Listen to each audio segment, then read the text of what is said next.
اقرأي هذه الكلمة يا يارا. أنا أحفظ القرآن. رائعة جدا، ممتازة، نصفق لها. اكتبي لنا كلمة القرآن هنا هنا.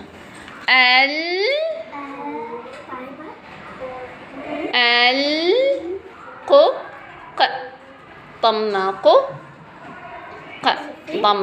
الق القر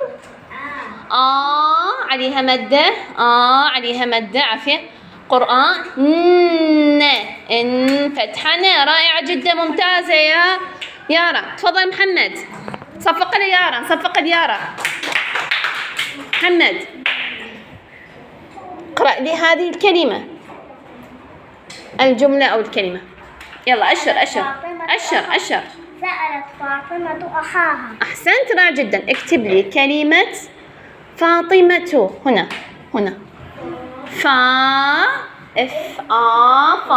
أنتم أيضا سوف تكتبون في الدفتر هذه الإملاء المنظور، هذا يسمى الإملاء المنظور. هيا افتحوا الدفاتر. فاطي كسرة طي، ما الميم للأسفل، فاطمة أحسنت. مرة أخرى فقط كلمات الإملاء. فاطمة. أحسنت يا محمد، نصفق لمحمد. تفضل يا سند.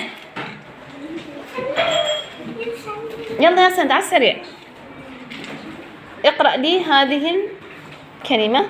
قالت فاطمة. لا مو هذا شنو حرف؟ إن. ما إذ ذا ماذا تقرأ؟ هذا شنو حرف؟ تح. هذا تحفظ من القرآن الكريم يا وجدي.